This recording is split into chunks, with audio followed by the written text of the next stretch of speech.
amados irmãos e irmãs, louvado seja nosso Senhor Jesus Cristo, para sempre seja louvado. Com grande alegria nós estamos aqui hoje para darmos continuidade ao nosso processo formativo a respeito do Evangelho de Marcos. E nós queremos iniciar este momento invocando a presença da Santíssima Trindade. Em nome do Pai, do Filho e do Espírito Santo. Amém. Vinde, Espírito Santo, enchei os corações dos vossos fiéis e acendei neles o fogo do vosso amor. Enviai o vosso Espírito e tudo será criado, e renovareis a face da terra. Oremos. Deus, que instruístes os corações dos vossos fiéis com a luz do Espírito Santo, fazei que apreciemos retamente todas as coisas, segundo o mesmo Espírito, e gozemos sempre da sua consolação. Por Cristo Senhor nosso. Amém. Santa Maria, Mãe de Deus, rogai por nós. Em nome do Pai, do Filho e do Espírito Santo. Amém. Meus queridos irmãos e irmãs, amigos e amigas na fé, você que já nos acompanha há algum tempo, sejam todos bem-vindos pelo nosso canal do Facebook e do YouTube. Na aula de hoje, a respeito do Evangelho de Marcos, nós vamos ver alguns destes pontos que estão aqui no nosso quadro. Quais são os testemunhos dos padres da igreja? E nós já sabemos quem são os padres da igreja. Nós vamos saber qual foi o destinatário, o lugar e a data que o Evangelho de Marcos foi escrito. A comunidade marcana, como ela se formou, qual é o seu contributo neste processo de gestar o Evangelho segundo Marcos. Nós vamos ver aonde foi o lugar da escrita do Evangelho e também a data em que ele foi escrito. Haja visto que nós já vimos de forma mais genérica na aula passada, como uma aula introdutória. E por fim, nós vamos ver o ponto de vista literário do Evangelho. Pois bem, o primeiro tema aqui, o testemunho dos padres da igreja. Nós sabemos que o testemunho dos padres da igreja, eles são para nós católicos de suma importância. Os padres da igreja, que são aqueles primeiros teólogos, né? Muitos deles padres e bispos da Igreja Santa e Católica. E por que eles são chamados de padres da Igreja? Padres não aqui somente no sentido de ocuparem o ministério sacerdotal, o ministério da ordem, mas muito mais o sentido de serem os pais da fé, né? Aqueles que vão, na origem das comunidades primitivas, logo após a era apostólica, pensar a fé, fazer uma reflexão filosófico-teológica a partir dos dados da revelação. Então, o testemunho dos padres da igreja, eles são muito importantes para nós, para nos dar respaldos fora da Bíblia, né, extra-Bíblia, daquilo que nós sabemos da própria Bíblia. E é interessante que se nós pegarmos, por exemplo, um testemunho de Pápias, chamado Pápias de Gerápolis, do ano 135, então veja, logo após o fim da era apostólica, o apóstolo João foi o último a morrer, morre por volta do ano 100, ele resgata, né, os escritos de Eusébio de Cesareia. E ali, nos escritos de Pápias de Gerápolis, resgatando os escritos de Eusébio de Cesareia, um dos primeiros a ser evangelizados pelos próprios apóstolos, e aliás, Eusébio de Cesareia vai ser o primeiro escritor eclesiástico, né? Aquele que primeiro vai fazer um resgate já da história da igreja primitiva. Ele vai dizer assim: eis o que dizia o antigo Marcos, intérprete de Pedro, escreveu com exatidão, mas sem ordem, tudo aquilo que lembrava a respeito das palavras do Senhor. Então veja, um dos testemunhos dos padres da igreja é o testemunho que Pápias resguarda do próprio Eusébio de Cesareia. E Eusébio diz que Marcos escreveu a respeito da vida de Jesus Cristo com exatidão, mas sem ordem. Nós sabemos que os capítulos que estão ali, não necessariamente, e isso vale para todos os evangelhos, não necessariamente foram escritos naquela ordem. A ordem que os capítulos foram dispostos na Bíblia, de acordo com os evangelhos, foi dado pela igreja. Então aqui nós vamos fazendo os links, né? Nós vamos fazendo as conexões daquilo que nós já vimos em aulas passadas. O magistério da igreja, que para nós é de suma importância, é quem vai organizar aquilo que a palavra de Deus, o sagrado magistério, a sagrada escritura já estava disposto. Então, o sagrado magistério, iluminado pelo Espírito Santo, organiza aquilo que está disposto na sagrada escritura. Então veja, Eusébio de Cesareia diz que Marcos escreve o evangelho com exatidão, mas fora de ordem. Ou seja, os fatos parecem que não têm uma sequência lógica, né? Não há uma sequência ordenada. E ele diz ainda assim, ó, pois embora não tivesse ouvido nem acompanhado o Senhor, mais tarde acompanhou Pedro. Aquilo que nós já falávamos na aula passada, né? Embora Marcos não tenha sido um apóstolo, um dos 12, mas ele é discípulo, ou seja, ele ouve a pregação de um apóstolo, e vai ser a partir da pregação de Pedro, apóstolo, o primeiro papa, é que Marcos vai fazer a sua menção evangelística, no qual ele vai escrever o seu próprio evangelho, né? Então ele é um companheiro de Pedro, ele é um discípulo de Pedro, e ele vai tomando nota dos testemunhos de Pedro, da pregação de Pedro.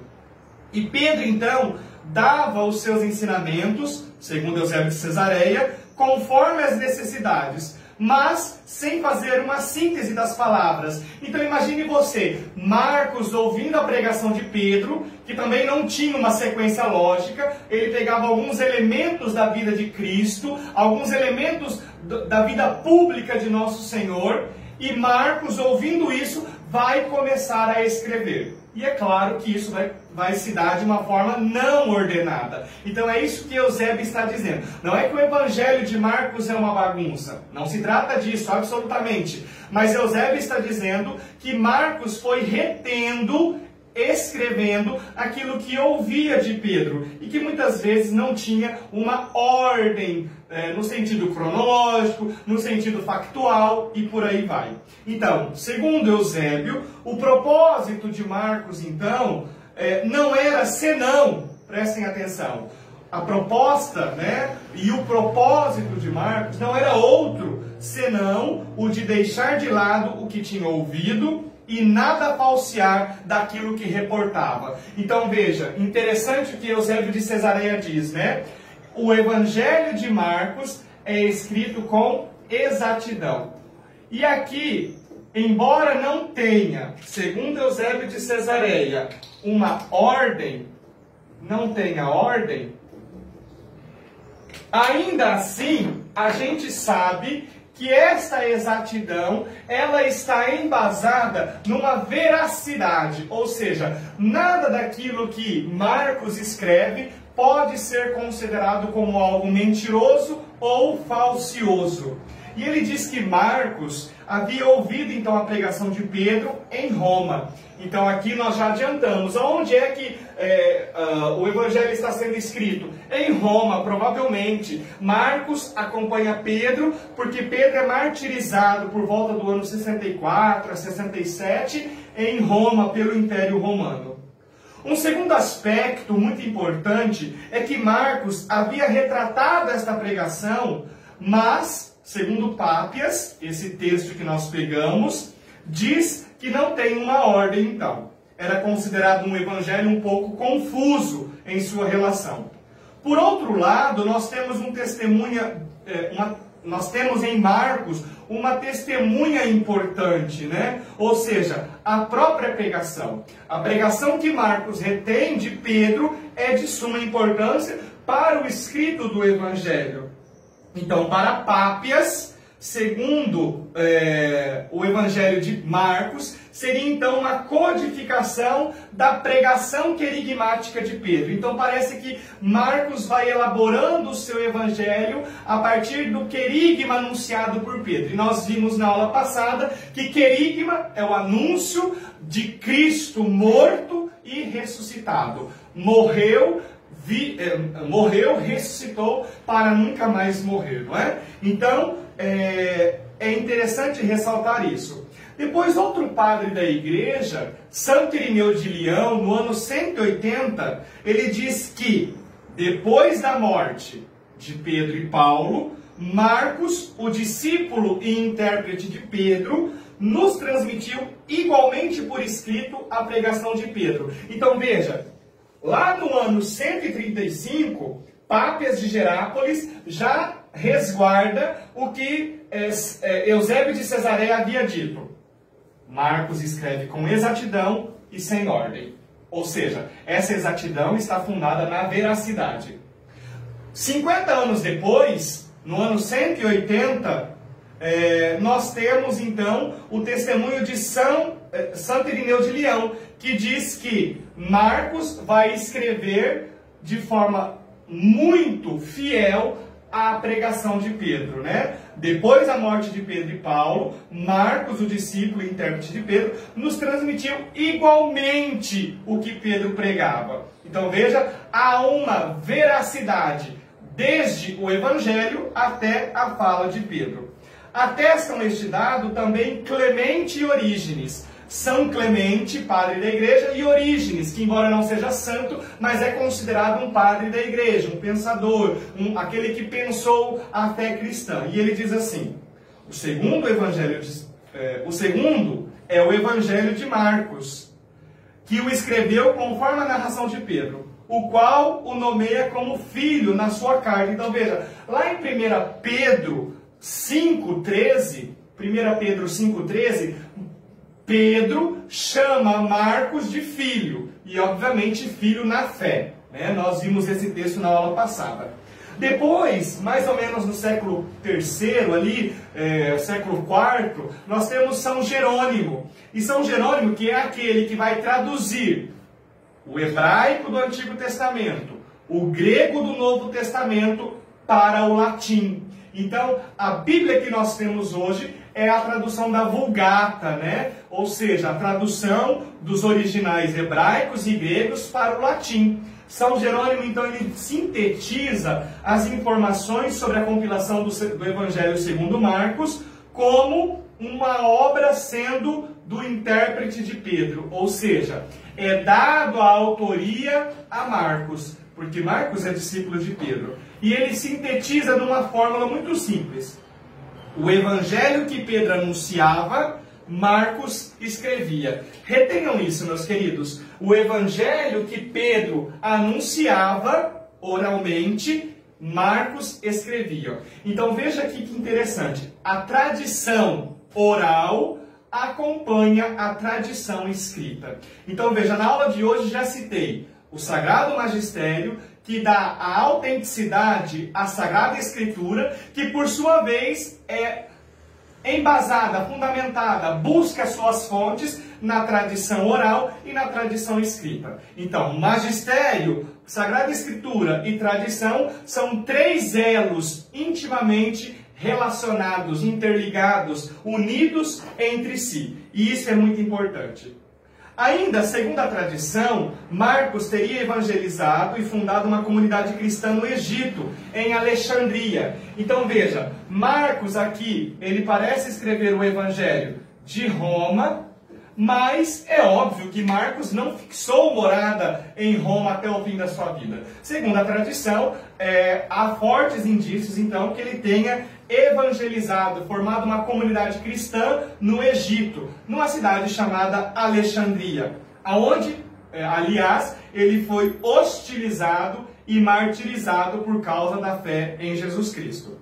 No século IX, então, o seu corpo teria sido levado para Veneza. Então, hoje, lá em Veneza, existe a Basílica de São Marcos, né? Uma grande e suntuosa igreja, mas ali é apenas o translado do seu corpo. Segundo a tradição e os dados históricos, Marcos teria morrido, então, no Egito, na cidade de Alexandria. É interessante, então, que nós façamos essa compreensão de que a intenção de Marcos é escrever aquilo que Pedro evangeliza, aquilo que Pedro anuncia. E Marcos não deixa um autógrafo no seu evangelho, né? Marcos, como nós vimos na aula passada, ele é um evangelista da penumbra, né? Ele não é aquele que aparece no seu evangelho, mas ele quer mostrar Cristo. E aqui para nós é algo muito interessante, né? Porque muitas vezes nós queremos aparecer mais do que o Cristo. Nós somos o mensageiro. A mensagem é que deve aparecer mais. Nós fomos convidados para sermos luz do mundo e não para sermos a estrela do presépio.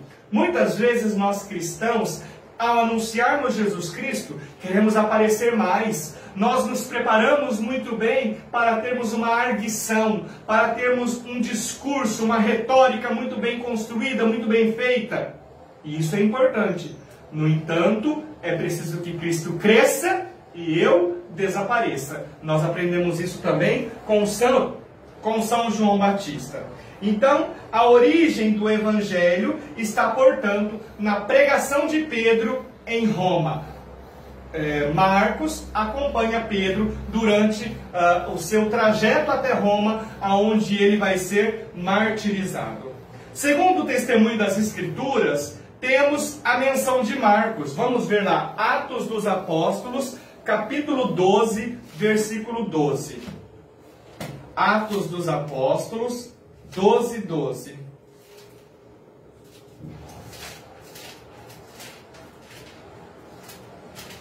Então veja lá. Dando-se conta da situação, dirigiu-se à casa de Maria, a mãe de João, o que tem o cognome de Marcos. Então João Marcos é aquele que na Sagrada Escritura é o discípulo que acompanha Pedro. Então veja, Atos dos Apóstolos 12, 12. Ele é então, quem é Marcos? É um judeu que se faz converter à fé cristã. Então, de diversos indícios se pode deduzir que Marcos é um judeu cristão de origem jerossolimitana, que vive e escreveu em Roma. E parece conhecer muito bem a cidade de Jerusalém, ao menos a Palestina. Por quê? Porque ele tem alguns pormenores no seu evangelho, no qual nos dá esses indícios de que Marcos conhece muito bem a geografia da Palestina. Então, ele é um judeu de Jerusalém, não é um dos 12. E alguns dados sobre Marcos, né? Sabe-se que a mãe de Marcos chamava-se Maria, nós acabamos de ler aqui em Atos 12, 12. A mãe chamava Maria, em cuja casa está situada em Jerusalém, se fazia oração. Então, possivelmente, na casa de Marcos, nos primórdios, né, no começo da sua conversão, houve então o quê? Uma comunidade primitiva instalada na casa de Marcos. Ou seja, ali havia uma igreja viva, uma igreja que orava. Era o local para o qual Pedro se dirigia após ter sido libertado da prisão. Então, se nós continuarmos lendo ali Atos 12, 12, 13, 14, nós vamos ver que foi para a casa de Marcos que Pedro se dirige após a prisão, após ser libertado da prisão. A tradição também identifica esta casa como sendo a mesma casa que Jesus celebrou a última ceia. Olha que lindo, né? Segundo a tradição, foi justamente nesta casa, a casa de Marcos, a casa de sua mãe Maria, que Jesus reúne os 12 para celebrar a última ceia, que está lá narrado em Marcos 14, 12 ao 21. E em cuja casa, então, também pode ser a mesma que ficou conhecida como o cenáculo, aonde o Espírito Santo veio sobre a comunidade reunida.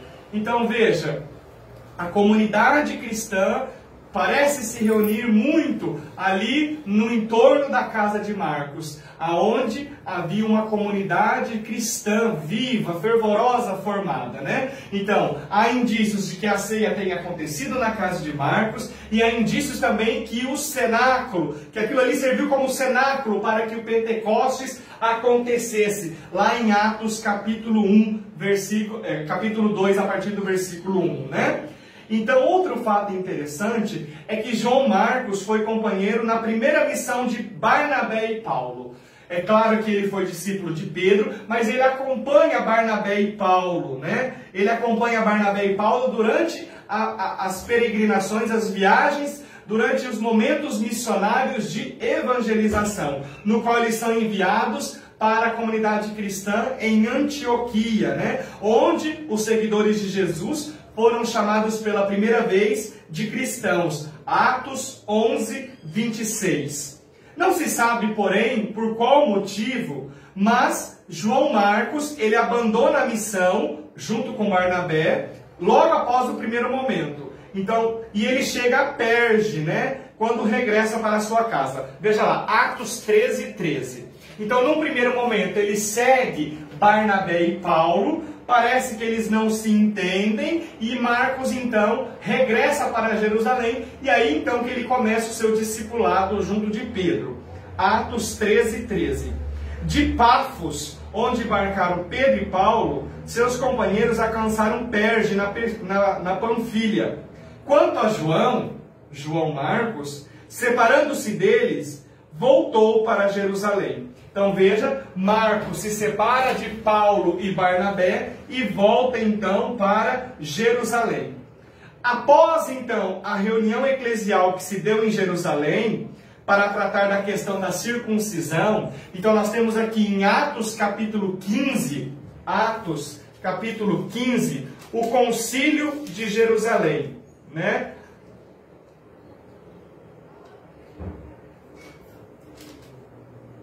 Desculpa, Atos capítulo 15, nós temos o concílio de Jerusalém, aonde vai se começar a debater a questão da circuncisão, né? O primeiro concílio de Jerusalém, Atos capítulo 15. E Marcos, então, está ali participando deste primeiro concílio. Então, nessa primeira reunião eclesial, né, em que se reúne a igreja para se debater uma questão tão pungente, tão importante, Marcos já está presente. Então, nesta reunião que debateu a respeito da circuncisão, daqueles que se convertiam à fé cristã, Barnabé, ele quer novamente levar João Marcos consigo, mas Paulo se opôs. Lá no capítulo 15, 37 e 38. Então vamos ver lá.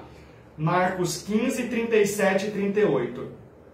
Depois de alguns dias, Paulo disse a Barnabé: voltemos agora para visitar os irmãos de todas as cidades onde anunciamos a palavra do Senhor, para ver como estão.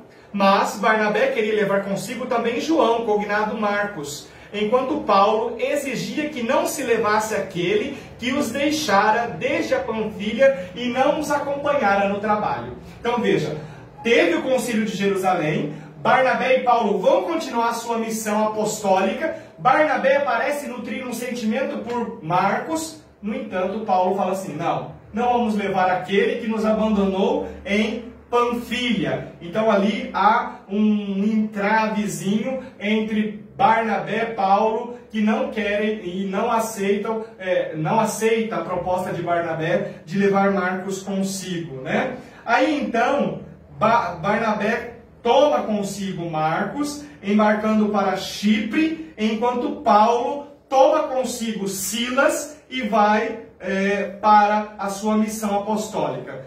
15, 39 e 40, veja lá.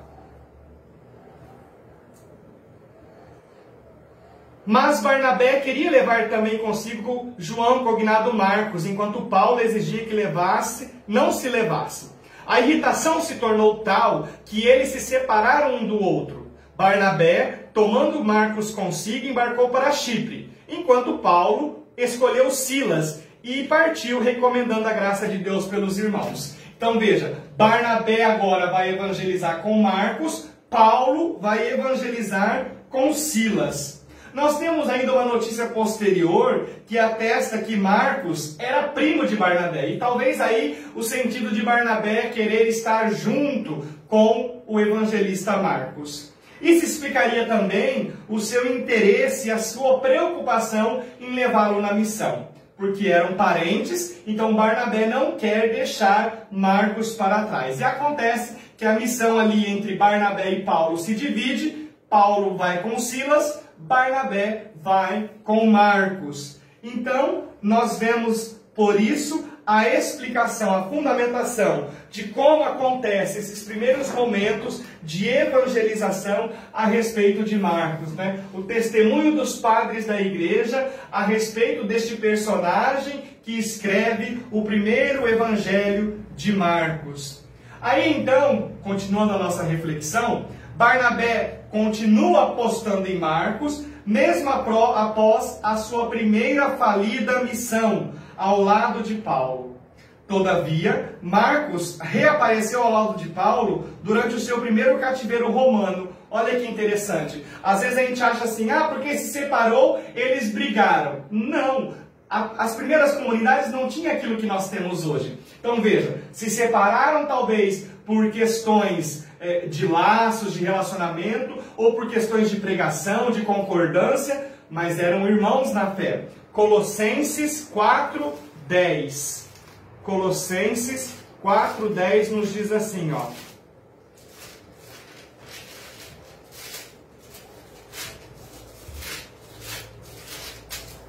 Colossenses 4:10. Saúdam-vos Aristarco, meu companheiro de prisão, e Marcos, primo de Barnabé. Olha aí, a Sagrada Escritura nos fala que Marcos era primo de Barnabé. Então quem é que está saudando aqui? Paulo está saudando com a comunidade a Marcos, primo de Barnabé, a respeito de quem já vos dei instruções. Se ele aparecer por aí, recebei-o. Então veja, a comunidade cristã que havia a harmonia, a unidade, né? É Marcos então que se encontra com Paulo no seu primeiro cativeiro, na sua primeira prisão. E ele é então este apóstolo, ou melhor, esse discípulo que se reporta ao apóstolo Paulo no momento do seu cativeiro.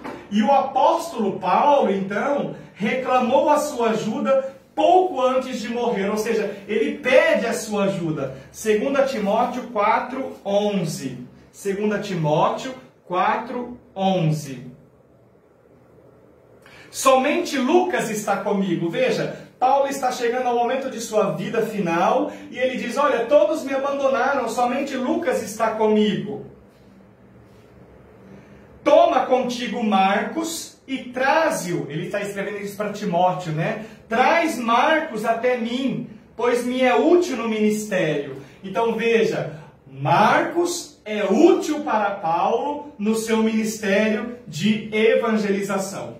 Ao que tudo indica, porém, Marcos se saiu bem no ministério e readquiriu a estima de Paulo, que o solicita e o considera um importante colaborador na obra de evangelização.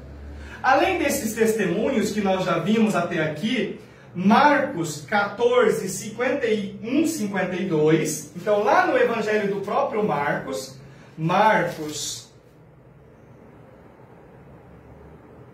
14, 51, 52...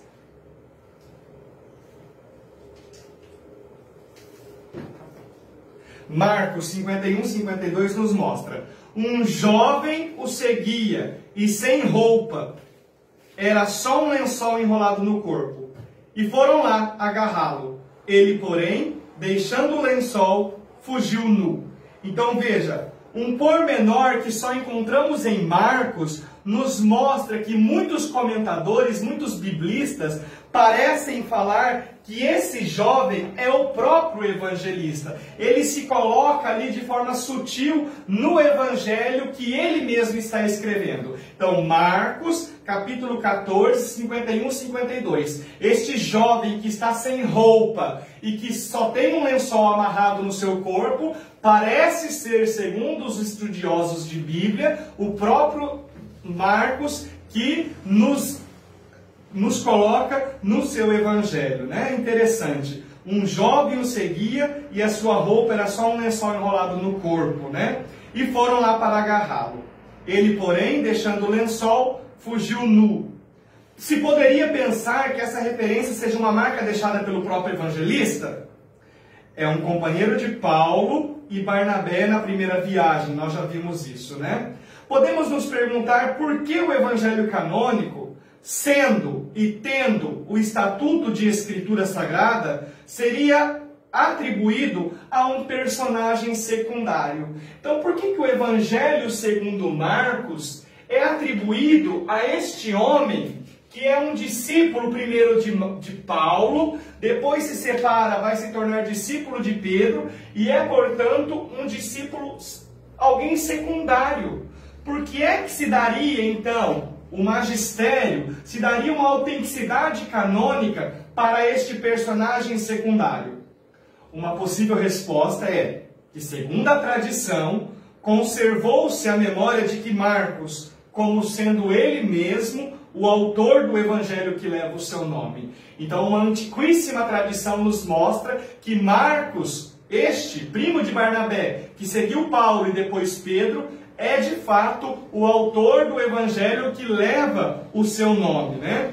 E uma outra resposta é que o evangelho de Marcos poderia ter sido escrito na Síria ou na Palestina, né? Pois ele situa grande parte do ministério de Jesus na Galileia. Então veja, aqui nós temos uma teoria que nos mostra o evangelho sendo escrito em Roma e outra que mostra sendo escrito na Síria ou na Palestina. Mas por que se fala isso? Porque parece que Marcos conhece muito bem o território palestino, né? Então alguns autores levantam essa hipótese.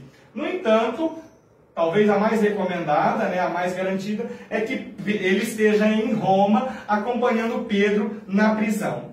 O que importa para nós é que o Evangelho de Marcos procura sempre exemplificar os argumentos judaicos e traduzi-los para os não-judeus. Então, Marcos é um judeu que está escrevendo para aqueles que não têm conhecimento do judaísmo. Então, por várias vezes nós encontramos ali Marcos explicando algumas tradições judaicas. Isso significa que aqueles que vão receber os escritos de Marcos são aqueles que não têm uma intimidade grande com a tradição judaica. Então nós temos aqui o testemunho de alguns padres da igreja. É claro que nós poderíamos ficar aqui horas e horas falando a respeito dos testemunhos dos padres da igreja, no entanto não temos tanto tempo para isso.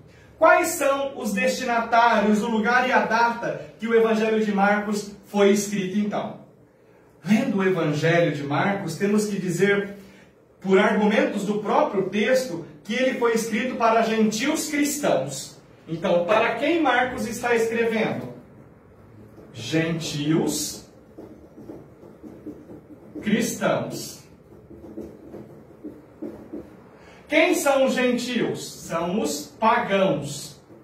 Quem são os pagãos? Aqueles que não eram judeus, aqueles que não eram circuncidados, não faziam parte do povo de Israel.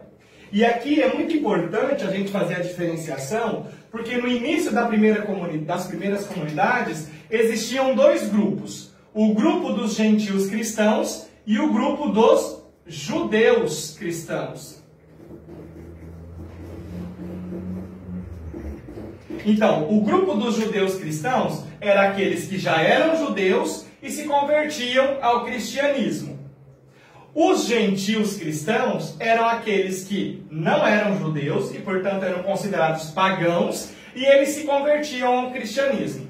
Estes dois grupos vão dar origem àquele grupo que nós conhecemos como cristãos. Então, para quem que Marcos está escrevendo? Para esse primeiro grupo aqui, ó, gentios cristãos, os pagãos que vieram do paganismo e se converteram ao cristianismo, né?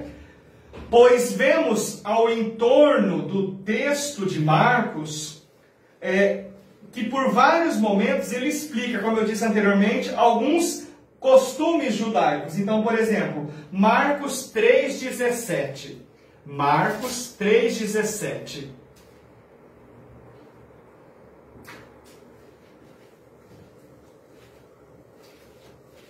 A Tiago, filho de Zebedeu, e a João, irmão de Tiago, impôs o nome de Boanerges, isto é, filho do trovão. Então veja, ele não precisava falar assim, ó, isto é, filho do trovão. Ele poderia ter dito simplesmente assim, ó, e a Tiago, filho de Zebedeu, e a João, irmão de Tiago, impôs o nome de Boanerges. Mas por que ele explica o nome Boanerges? Por quê? Porque ele está escrevendo para gentios cristãos, para pessoas que não tinham familiaridade com o hebraísmo, né? Com palavras hebraicas. Isso nós vamos ver em Marcos 3,17, 5,31, 7,11, 7,34, 14,12, 15,22, 15,34, 15,42. Vários momentos, Marcos explicando para este grupo de cristãos que vieram do paganismo algumas expressões do judaísmo. E isso nos faz entender que ele escreve para este grupo de cristãos, os gentios cristãos. E ele se preocupa, então, a todo momento de fazer explicações, de traduzir os costumes e as expressões do judaísmo, né? Um segundo aspecto que podemos nos perguntar é se de fato o que Marcos escutou da pregação de Pedro seja verdade. Então, aquilo que nós falávamos anteriormente, tem exatidão no escrito que Marcos escreve da pregação de Pedro, né? Teria ele sido escrito em Roma? Bem, lendo o Evangelho de Marcos, percebemos Pedro sendo evidenciado a todo momento. Então, quando nós vamos contar uma história, sobretudo, talvez, por exemplo, de uma cidade, quem é que nós vamos falar com bastante frequência? Do prefeito, do governador, de uma família ilustre. Nós vamos falar a todo momento, porque são pessoas mais visíveis, que aparecem mais no contexto, no cenário. E é isso que nós vemos no Evangelho de Marcos. A todo momento ele está falando Pedro, ele está mostrando Pedro, né? Por exemplo, nós vemos lá em Marcos 11, 21. Marcos 11, 21. Ah, mas os outros evangelhos não mostram Pedro? Ele era o apóstolo que se tornou papa, é verdade. Mas Marcos mostra Pedro com muita frequência. Entrou no templo em Jerusalém e, tendo observado tudo como já fosse tarde, saiu para Betânia com os 12. Então veja, a todo momento nós estamos vendo... Desculpa, é o 21.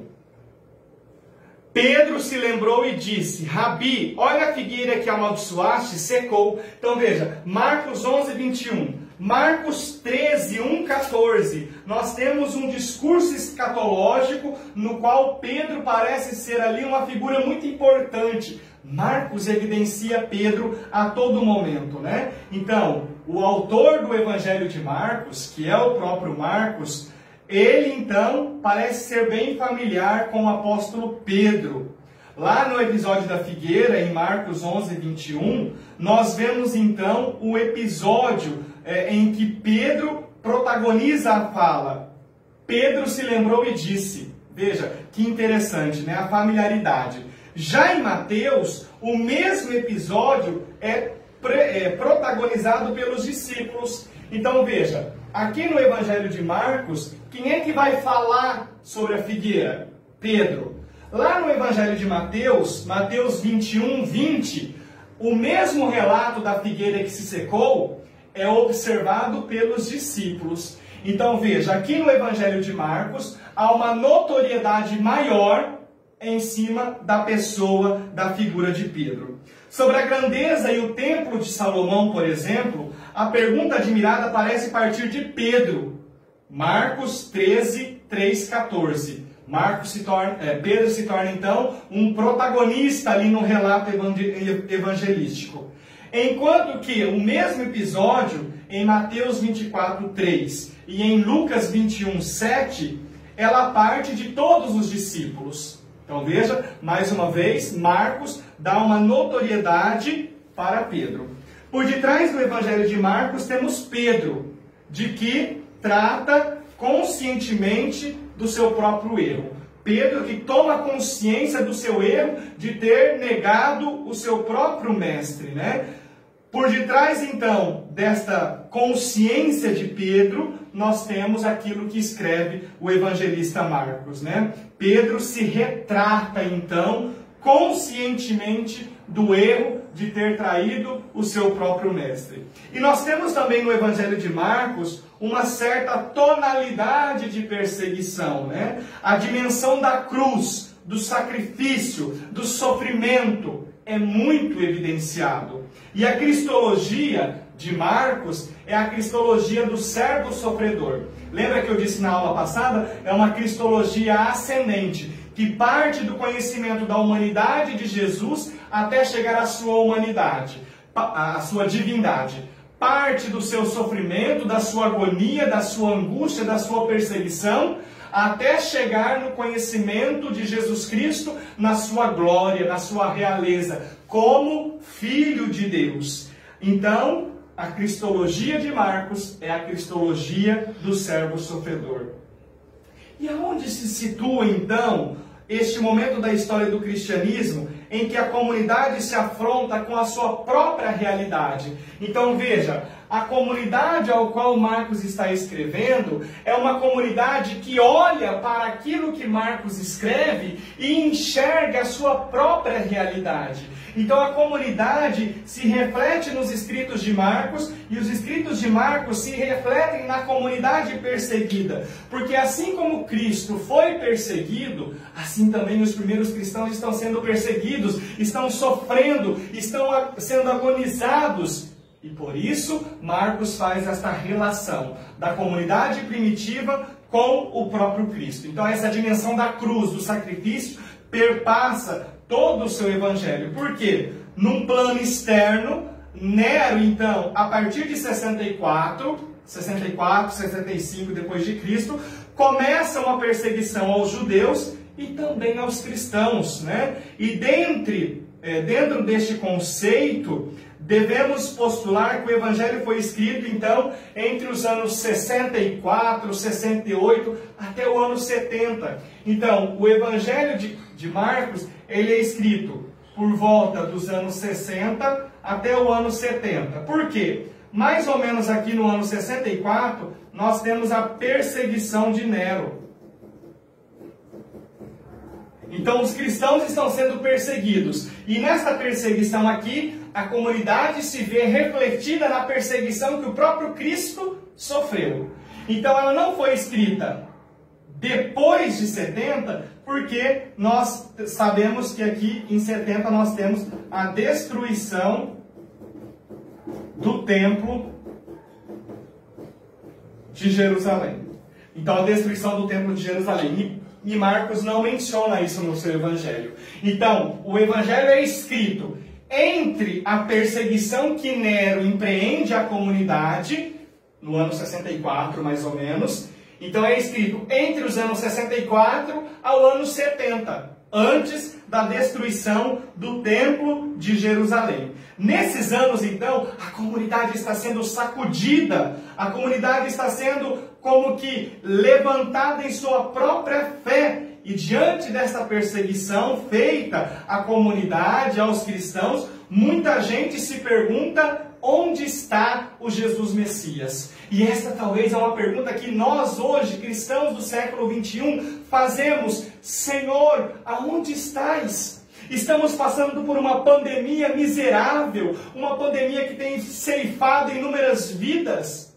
Aonde estava Deus quando permitiu, né, que no Holocausto, na Segunda Guerra Mundial, milhões de judeus fossem mortos, homossexuais, ciganos, estrangeiros, pessoas que não eram consideradas de uma espécie pura? Aonde estava Deus? E esta comunidade cristã primitiva se pergunta: aonde está o Jesus Messias que, ressuscitado, deveria dar proteção à comunidade? Porque Jesus disse: eis que estarei convosco todos os dias até o fim do mundo. Coragem, coragem, eu venci o mundo. Amados, aonde está Deus? Aonde está esse Jesus Messias que daria forças à comunidade? Porque Ele mesmo disse: eu vos enviarei o defensor, o Paráclito, Ele vos dará forças. E aí, o que responde para nós, o que nós temos como resposta dessas perguntas é que a comunidade, diante dessa reflexão profunda, e nós também, diante dessa reflexão nossa contemporânea, somos chamados, então, a repensar a nossa cristologia. A cristologia não somente do Cristo glorioso, mas do Messias servo e sofredor. Então veja, onde estava Cristo? Sofrendo lá com os milhões de judeus. Aonde estava Cristo? Sofrendo lá com os homossexuais, com os ciganos, com aquelas pessoas que eram consideradas não perfeitas, né? Que não eram da raça ariana, por exemplo. Estavam lá com aqueles milhões de índios perseguidos aqui na América Latina, com os milhões de negros escravizados na África, e por aí vai. Nós somos chamados, no Evangelho de Marcos, a redescobrirmos este Cristo glorioso. Porque a moda do momento é encontrarmos por aí cristãos que preguem um Cristo glorioso apenas, desvinculados da cruz. E amados e amadas, não existe um Cristo glorioso desvinculado do sofrimento, do martírio, da morte e da cruz. É preciso que para chegar à ressurreição se passe pelo sacrifício. E a comunidade então vai repensar. Porque a comunidade era uma comunidade que vivia talvez olhando para o céu, como muitos de nós fazemos, querendo que a graça caísse do céu pronta. No entanto, a graça é dom e tarefa. É dom dada por Deus, mas é tarefa no qual nós devemos desenvolver, devemos colaborar, devemos fazer a nossa parte. E a comunidade, então, primitiva, é sacudida. Essa comunidade aqui é colocada à prova. Parece que foi abandonada por aquele que estava vivo, ressuscitado, e que havia garantido a redenção, a salvação, a proteção. E, no entanto, a comunidade se vê abandonada. Então, a comunidade faz um repensar da sua fé cristológica. E aí, então, o título mais frequente que nós encontramos em Marcos, dado a Jesus, é Filho do Homem. Jesus é o Filho do Homem, aquele que, passando pelo sacrifício da cruz, alcançou a redenção. E isso, talvez, por que Marcos usa essa expressão, Filho do Homem, né? Porque seja a expressão cristológica mais primitiva. Então, algumas coisas no Evangelho de Marcos é importante nós sabermos, né? A primeira delas, nós sabemos que é a questão do segredo messiânico, que nós vimos na aula passada.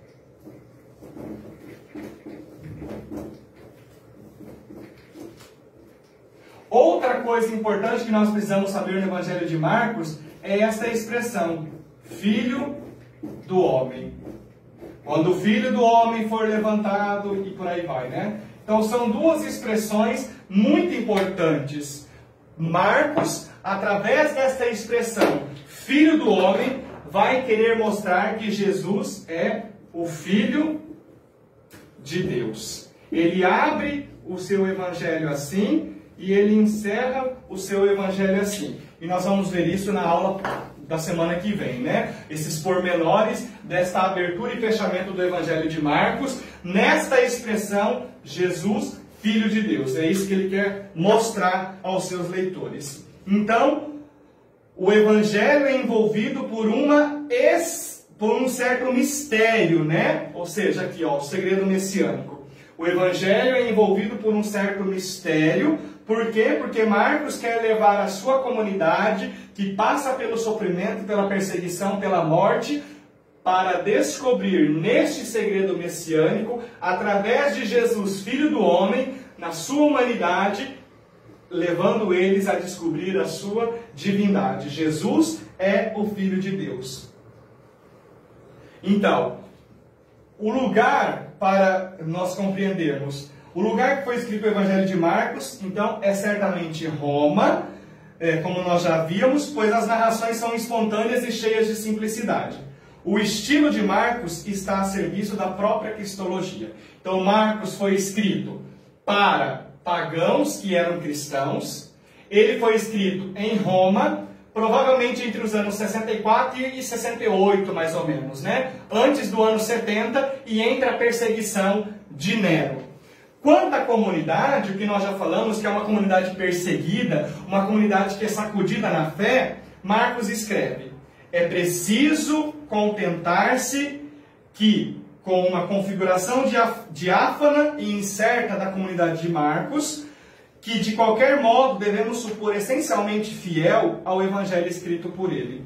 Certamente, não para servi-lo a si mesmo, mas a uma comunidade fechada, mas nem mesmo a uma comunidade fechada, mas anunciá-la a todos os povos. Olha que interessante, né? Num primeiro momento nós temos uma comunidade fechada entre si, e depois nós temos uma comunidade aberta. Vamos pegar o último capítulo de Marcos, né? Marcos capítulo 16, versículo 8.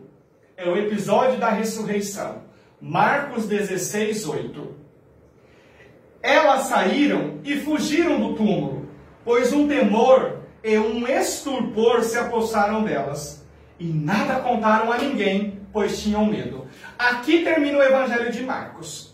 Nós vamos ver isso na aula seguinte. Rodrigo, mas tem os versículos de 9 a 19. Bem, segundo a exegese bíblica, isso aqui foi um acréscimo posterior.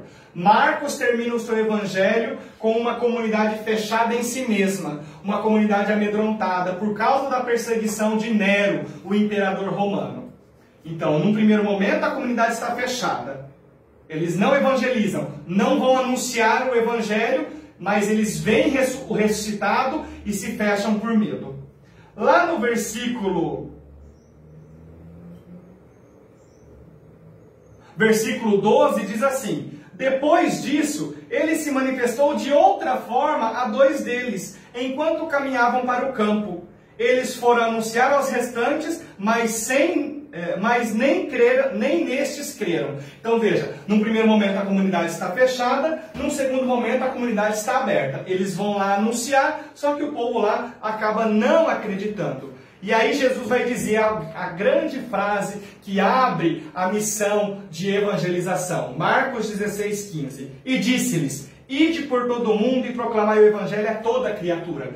Ide é ordem, é um verbo imperativo que define um movimento de ordem, uma ação de ordem. Então a comunidade, no primeiro momento, está fechada em si mesma e, no segundo momento, se abre a todo mundo para que todos possam conhecer e amar nosso Senhor Jesus Cristo. E essa comunidade, como nós vimos, ela passa por dificuldades. Não é uma comunidade perfeita. Então, meus queridos, se você está esperando o coronavírus acabar para você ir na igreja, eu quero te apresentar a comunidade marcana. Eu quero te apresentar as primeiras comunidades primitivas, que não obstante os sacrifícios, as perseguições, era uma comunidade fiel, uma comunidade que tinha sede de Deus. E o que nós vemos hoje são cristãos que parece que estão fugindo da igreja com medo de um vírus. Mas o que nós vemos são os comércios lotados, supermercados lotados, barzinhos lotados.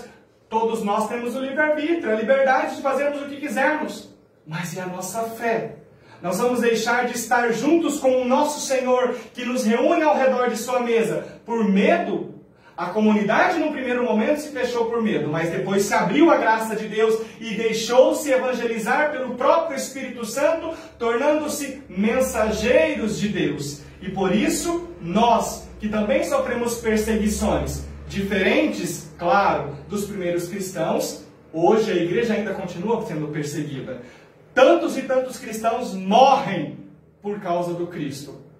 E tantos cristãos que, embora não morram, ainda sofrem perseguições, que é aquilo que o Papa Bento XVI chama de martírio branco, né? O martírio de sangue é aqueles mártires que dão a sua vida de fato. E o martírio branco é aquelas perseguições que os cristãos sofrem por serem simplesmente cristãos. Ou seja, nós vimos aí essa semana que se passou, o bispo lá de Florianópolis celebrando a crisma numa cidade de Botuverá, sendo impedido de celebrar a Eucaristia com todas as medidas de restrição sanitária, distanciamento social, álcool em gel, máscara, e no entanto nós vimos aí as perseguições. E a igreja nasceu perseguida e assim será perseguida até a consumação dos séculos.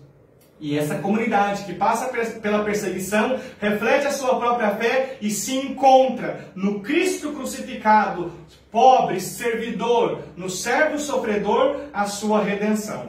E este conteúdo, então, de fato, coincide com a própria vida de Jesus. A vida da comunidade se reflete na vida do próprio Jesus. E a comunidade, então, é convidada a reinterpretar a própria vida à luz da vida em Jesus. Então veja, todos nós, amados irmãos e irmãs, precisamos olhar para dentro de nós e reinterpretarmos a nossa vida à luz do Cristo ressuscitado, que passou pela cruz.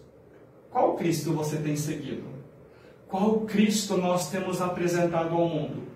Um Cristo simplesmente glorioso, que nos oferece bens, riquezas, satisfações, que nos consola, que nos dá um bem-estar? Um Jesus quase que desfigurado do seu messianismo? Cada um de nós, diante da nossa consciência, reflitamos para que possamos compreender a quem queremos seguir. Que Nossa Senhora, Mãe da Igreja, nos ajude a compreendermos e a gestarmos este Cristo morto e ressuscitado, anunciado pelas primeiras comunidades cristãs, para que também nós nos sintamos no compromisso e no dever de seguirmos e anunciá-lo até o fim. Confiando a ela as nossas vidas, tudo o que temos e somos, entreguemos as nossas vidas, os nossos corações e aquilo que nós temos nas nossas intenções. Ave Maria, cheia de graça, o Senhor é convosco. Bendita sois vós entre as mulheres, e bendito é o fruto do vosso ventre, Jesus. Santa Maria, Mãe de Deus, rogai por nós, pecadores, agora e na hora de nossa morte. Amém. Santa Maria, Mãe de Deus, rogai por nós. Em nome do Pai, do Filho e do Espírito Santo. Amém. Obrigado pela sua presença, obrigado por nos ajudar a evangelizar. Compartilhe esse vídeo e nos ajude a evangelizar. Um grande abraço e até semana que vem, se Deus quiser.